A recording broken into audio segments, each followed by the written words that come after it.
Hello, my amazing friends. Today, I bring you a story of profound significance, one that will forever alter how you perceive, articulate, and experience the English language. This narrative centers on the finest psychologist the world has ever known, a man who comprehended the human heart with unparalleled depth. You are undoubtedly familiar with the timeless tales of Romeo and Juliet, Hamlet, Macbeth, and Othello. These are not mere stories. They are profound reflections of life itself, love, power, betrayal, ambition, every intricate facet that defines our humanity. He captured these universal truths in his immortal words. So vast is his influence that English, as we know it, would be fundamentally incomplete without him. Countless words, phrases, and concepts we employ daily originated from his extraordinary mind. But how did an ordinary boy become William Shakespeare, the greatest writer in history? He was not born into a family of wealth or influence, nor did he attend a grand university. Yet, he ascended to become the most celebrated name in literature. If you are presently navigating the complexities of English, if you wrestle with finding the right words, if you ponder how to express your deepest thoughts, then this story is unequivocally for you. For Shakespeare himself began his journey as an ordinary boy, much like any of us. This is a saga of struggle, unwavering passion, and unstoppable creativity. So settle in, listen intently, and allow yourself to be immersed. This experience will not only sharpen your English listening comprehension, but also fill you with boundless inspiration. On a cold April day in 1564, in the quaint English town of Stratford-upon-Avon, a baby boy was born. His parents, John and Mary Shakespeare, held him close, oblivious to the fact that their son would one day transform the world. They named him William. Stratford-upon-Avon was a modest settlement, characterized by its quiet demeanor, narrow cobblestone streets, timber-framed houses, and a gentle river weaving its way through the landscape. Life there was simple, with residents earning their livelihoods as farmers, traders, and skilled craftsmen. William's father, John Shakespeare, was a respected glove maker, crafting exquisite leather gloves and selling them in the bustling town market. He was a diligent man, held in high esteem within the community. His mother, Mary Arden, hailed from a prosperous farming family. She was known for her kindness, resilience, and profound love for her children.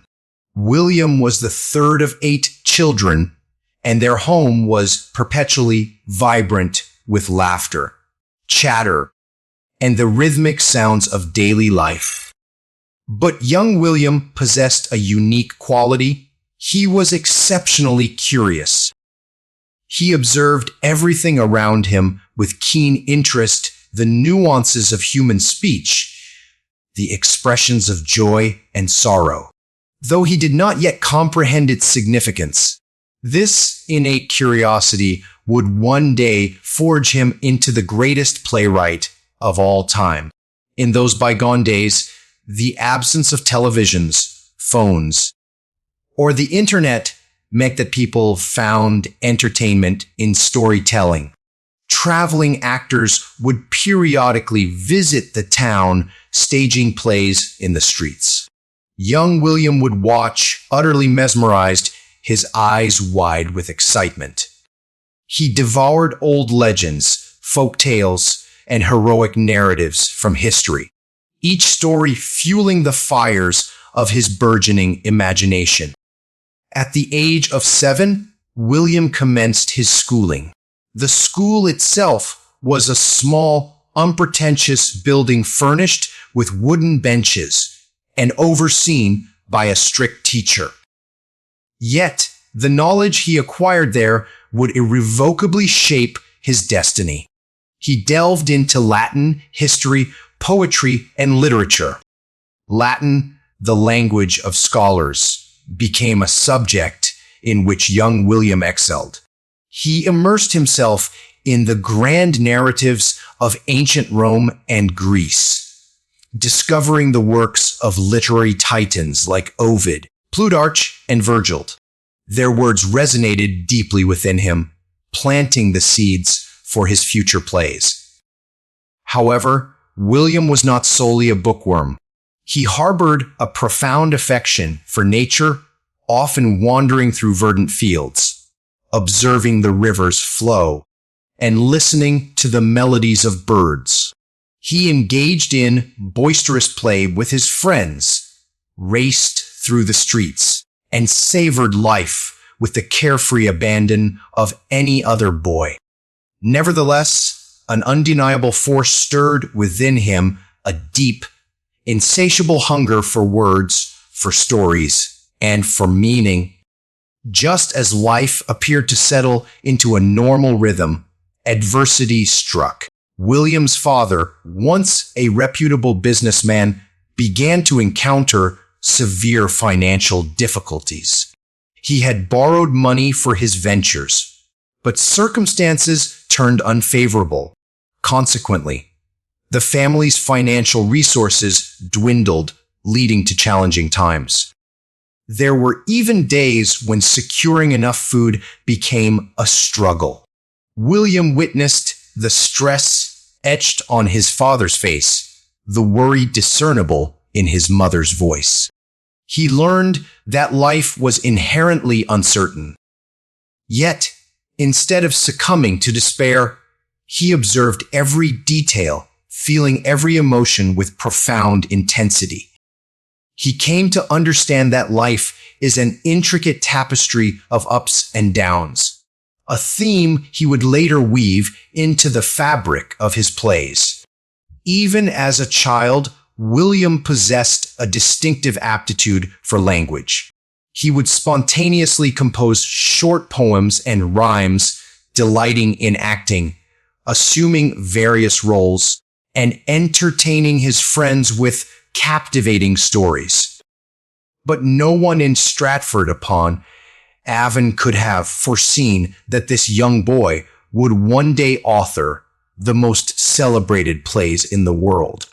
For now, he was simply William, the boy with boundless dreams. And those dreams were on the cusp of carrying him far, indeed, very far. William Shakespeare matured swiftly. By his 14th year, he had already devoured numerous books, listened to hundreds of stories, and witnessed countless performances by traveling actors in his small town. Yet, life remained arduous. His father's financial woes intensified. The once respected businessman now grappled with overwhelming debts. His family, accustomed to comfort, found themselves navigating severe hardship. Young William absorbed it all. He observed the swift capriciousness of life, understanding that nothing, not wealth, not status, not even happiness, was permanent. But rather than yielding to hopelessness, he became more discerning, more contemplative, and more creatively driven. Then, an event transpired that would irrevocably alter the course of his life. By the age of 18, William was no longer a boy, but a young man, and like many, he fell deeply in love. Her name was Anne Hathaway, a woman of beauty, intelligence, and independence. However, their love story carried an unusual element. Anne was 26 years old, 8 years William's senior. In that era, it was uncommon for a younger man to marry an older woman, but love, as it often does, defied societal conventions and William was profoundly devoted to Anne. Nevertheless, an unforeseen complication arose. Anne Hathaway became pregnant before their marriage. This was a grave matter in those times, as society held strict views on such issues, and a child born out of wedlock would bring considerable shame upon both families. Consequently, William and Anne were compelled to marry swiftly. In November 1582, at the tender age of 18, William Shakespeare married Anne Hathaway. He was still a young man striving to find his path in life. And now he was on the verge of becoming a father. 6 months after the wedding, Anne gave birth to their first child, a baby girl named Susanna. 2 years later, in 1585, Anne bore twins, a boy named Hamnet and a girl named Judith. At just 21 years old, William Shakespeare was a husband and a father of 3 children. Life was accelerating at an astonishing pace. But a significant challenge loomed. How would he provide for his burgeoning family? His father's business continued to falter, and William lacked a stable occupation. He knew he had to secure a means of income, but what path could he pursue? He harbored no desire to follow his father's trade as a glove maker. He possessed no land, no noble title, no inherited fortune. But he possessed words. He possessed stories. He possessed an unyielding desire to create. The mysterious lost years, 1585 to 1592. This period of Shakespeare's life is so named by historians because there are no definitive records detailing his activities during these 7 years. No documentation exists of him working in Stratford, and precisely how he sustained himself remains a subject of speculation. Several theories attempt to bridge this historical gap. One suggests he may have become a school teacher, his education making him suitable for tutoring a wealthy family. Another posits that he pursued a career as an actor, possibly joining a traveling theater company, thereby honing his performance skills. Still others propose he encountered legal difficulties and was forced to depart Stratford, with one popular anecdote suggesting he was caught poaching illegally on a rich man's estate and fled to avoid punishment.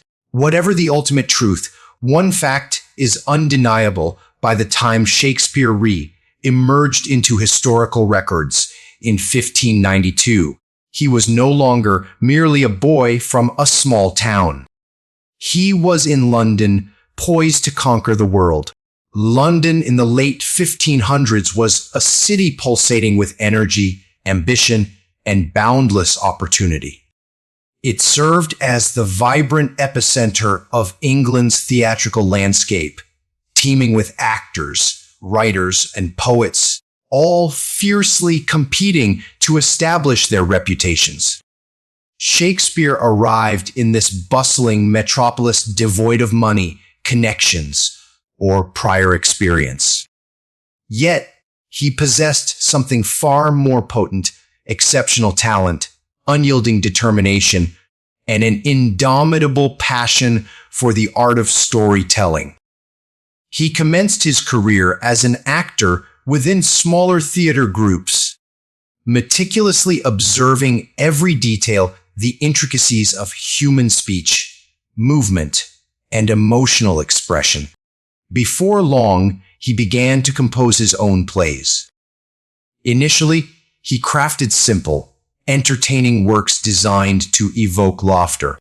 However, as time progressed, he realized the profound potential within him to achieve more, to write plays that compelled audiences to think, to feel, and to confront the very essence of life. By 1592, Shakespeare was beginning to gain recognition within London's theatrical circles. However, his nascent success was not universally welcomed. A prominent playwright named Robert Greene publicly disparaged him in a letter, deriding him as an upstart crow, implying he was an unknown attempting to mimic a great writer. But Shakespeare remained undeterred. Instead, he intensified his efforts, writing more plays, performing in more theaters, and steadily earning the respect of both actors and audiences. Then, in 1593, a devastating calamity struck. A deadly disease, the plague, swept through London, forcing theaters to close their doors. Shakespeare suddenly found himself without work. Yet, he did not surrender to despair. Instead of writing plays, he turned his prodigious talent to poetry. He composed two renowned long poems, Venus and Adonis and The Rape of Lucrece. These works brought him both wealth and widespread acclaim, even capturing the admiration of Queen Elizabeth I herself. By 1594, theaters reopened, and Shakespeare returned to his true calling, writing and performing plays. From 1594 onward, he became an integral member of a celebrated acting company known as the Lord Chamberlain's Men. He was not merely a playwright, he was also a performer in his own creations. His plays explored the full spectrum of human experience. Love and heartbreak in Romeo and Juliet, power and ambition in Macbeth, betrayal and revenge in Hamlet, and jealousy and madness in Othello. By the late 1590s, Shakespeare had ascended to become one of the most famous playwrights in England.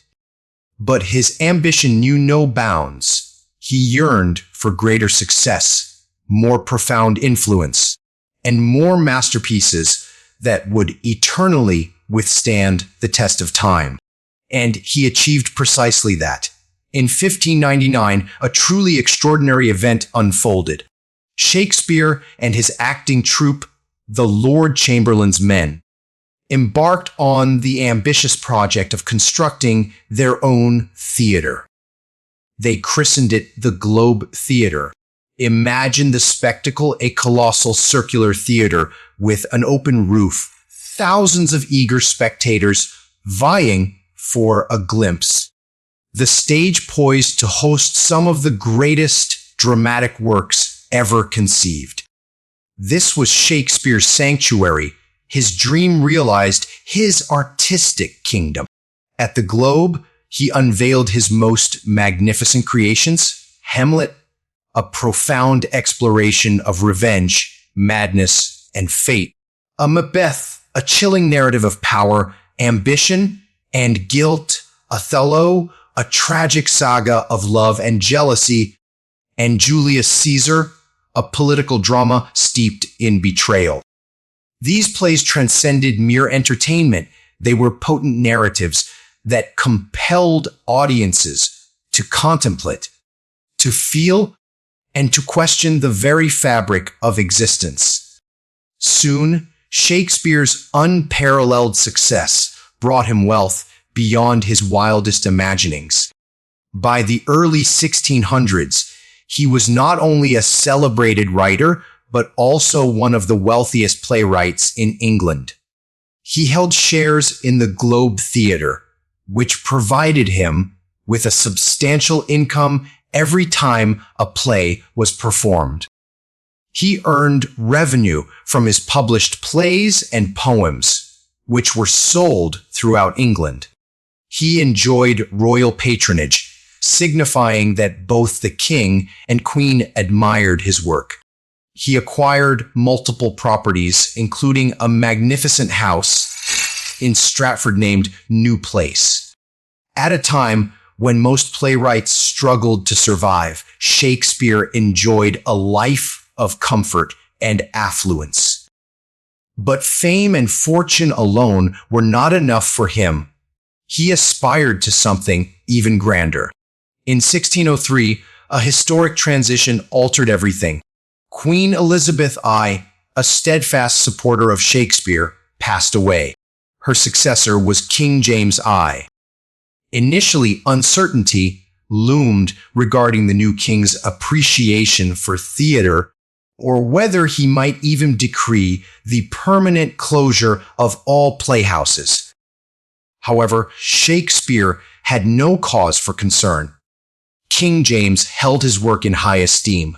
In fact, he was so captivated by Shakespeare's plays that he personally extended an invitation to Shakespeare's acting company to perform for him.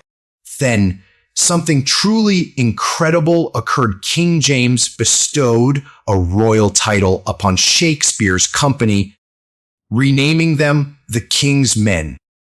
This represented the pinnacle of honor a playwright could achieve. It meant they were now the official actors of the royal court, protected and sponsored by the king himself. They would perform before the most powerful figures in England. Shakespeare had journeyed from being the son of a glove maker to becoming the most revered playwright in England's illustrious history. Between 1603 and 1611, Shakespeare composed some of his most profound and enduring plays. These were not merely stories, they were eloquent reflections on life, power, love, and loss. King Lear, a heartbreaking account of a father's betrayal, Macbeth, the dark saga of ambition and destruction, The Tempest, a magical narrative of forgiveness and new beginnings. His writing deepened, becoming more emotionally resonant and profoundly philosophical. This evolution mirrored Shakespeare's own journey. He was growing older, having witnessed the full spectrum of fame, fortune, betrayal, and loss. His plays became more personal, and his characters resonated with an unprecedented sense of reality. By 1611, Shakespeare had realized every dream he had ever harbored. He was celebrated, wealthy, and held in high regard by monarchs. William Shakespeare had lived a life beyond imagination, transforming from a modest town boy in Stratford into the most famous playwright in history. He had penned tragedies, comedies, and histories that fundamentally reshaped human perspectives on life, love, power, and fate. He had performed for kings and queens, and he had become one of the richest and most respected men of his era. In 1613, Shakespeare made a decision that astonished everyone. He retired. For years, he had resided in London, writing, acting, and directing plays. But deep within, he longed for home. He yearned for the tranquil streets of Stratford, the verdant fields, and the meandering rivers. Most of all, he missed his family. So, he gathered his belongings and returned to New Place, his magnificent home in Stratford. Here, he intended to spend the remainder of his life in peaceful repose. He would awaken early each morning and stroll through his gardens, savoring the beauty of nature. He would sit by the fireplace, reading books and contemplating the extraordinary life he had led. He would spend cherished time with his daughters, Susanna and Judith, engaging in conversations about life, love, and the future. Occasionally, visitors from London would journey to see him, seeking his counsel on plays and poetry. But even in retirement, his mind remained fertile with stories. It is said that even in his final years, he would sit for hours lost in thought, softly whispering poetic verses to himself. In 1616, an unexpected event transpired. One day, Shakespeare attended a dinner party with his friends. It was a joyous evening filled with laughter, wine, and lively conversation. However, soon after, Shakespeare fell ill. Some attribute it to a fever, others to an ailment contracted from the cold weather. The precise cause remains unknown, but within days, his health rapidly deteriorated. His family and friends gathered around him, knowing that the greatest writer in history was preparing to depart this world. On April 23, 1616, at the age of 52, William Shakespeare drew his last breath. The world had lost a genius, but his words would never perish. Before his death, Shakespeare composed a few lines that would serve as his final message to the world.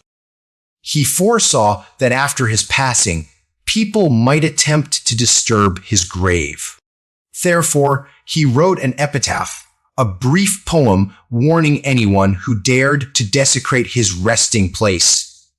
Good friend, for Jesus' sake forbear to dig the dust enclosed here.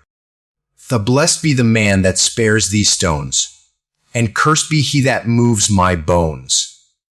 Even in death, his words retained their potent and eternal resonance. When Shakespeare died, Stratford fell silent. People gathered at Holy Trinity Church, the very place where he had been baptized as an infant, to bid their final farewells. The church was filled with a diverse congregation of actors, writers, family, friends, and simple townsfolk who had known him since childhood.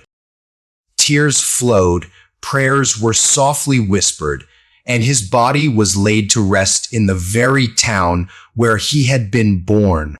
No grand monuments, no gilded tombs, just a humble grave marked with his own poignant words. But little did the world then realize this was merely the genesis of his enduring legacy. Shakespeare's physical form may have been interred, but his words steadfastly refused to die. His plays continued to be performed, his books continued to be read, and his name continued to be spoken.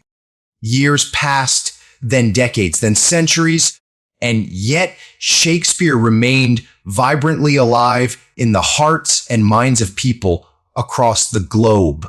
His works were translated into every conceivable language on earth. His narratives inspired millions of writers, filmmakers, and poets. His eloquent phrases became an intrinsic part of everyday speech, with expressions like to be or not to be, all the world's a stage, and a rose by any other name would smell as sweet. His life served as irrefutable proof that words possess immense power, the power to inspire, the power to heal, the power to transform the world. Even today, over 400 years later, Shakespeare's presence is ubiquitous. His plays are staged in theaters worldwide. His books are rigorously studied in schools and universities, and his words resonate in movies, songs, and speeches.